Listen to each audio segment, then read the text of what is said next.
Ninsabu biss ftit ġimgħat il-bogħod qabel f'pajjiżna tibda titqassam it-tilqima li tipproteġina mill-virus li matul din is-sena bidlilna ħajjitna ta' taħt fuq, il-COVID-19. L-ewwel grupp ta' persuni li se jkunu qed jitlaqmu bl-ewwel doża se jkunu l-impjegati fis-settur tas-saħħa li jaħdmu f'postijiet kritiċi, kif ukoll dawk li jaħdmu f'postijiet ta' long term care u anzjani tal-fuq minn 85 sena. Imbagħad din it-tilqima tingħata lill-kumplament tal-frontliners u l-anzjani tal-fuq minn 80 sena biex wara tingħata lil dawk li jbatu minn mart kroniku, kif ukoll ħaddiema fl-iskejjel u child care centers u l-anzjani minn 70 sena l fuq. Aktar tard jitlaqqam kull min għandu aktar minn 55 sena, bil-kumplament tal-pubbliku jitlaqqam wara dawn kollha.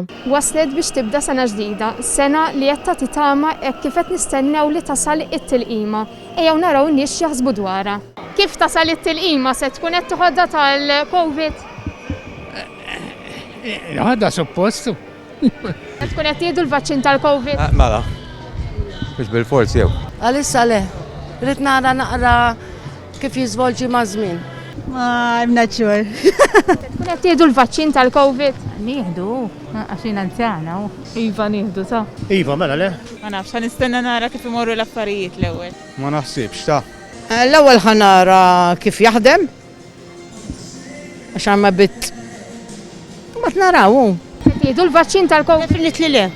Nispera li nistgħu nkunu nsifru biss. Uħud se jkunu qed jieħduha mal-ewwel ċans li jkollhom fil-waqt li oħrajn huma xettiki dwarha hekk kif ma jafux ir-riperkussjonijiet tagħha fis-snin li ġejjin. Wasli jisugu. Ma tistax tgħid għax maġla wisq qisha l-biċċa tax-xogħol. Għaddew għal-regulators ikun safeness. Safajna fuq aħna iva.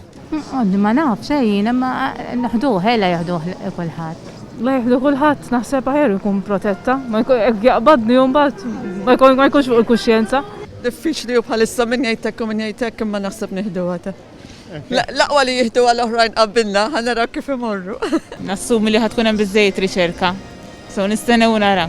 Sakemm nkun għadni f'saħħti nippreferi ma neħdux. Naħseb li siguru la qed jagħtu għax rajt l-Sky News dal-għodu. Bil-Q kienu qed jaħduh jiġifieri imma Nibża. Onestament, the-side effect. Jista' jħorġu wara ġimgħa, wara sentej, wara tlieta, ma nafxu. Kristin Mamo għal Net News mill-Belt Valletta.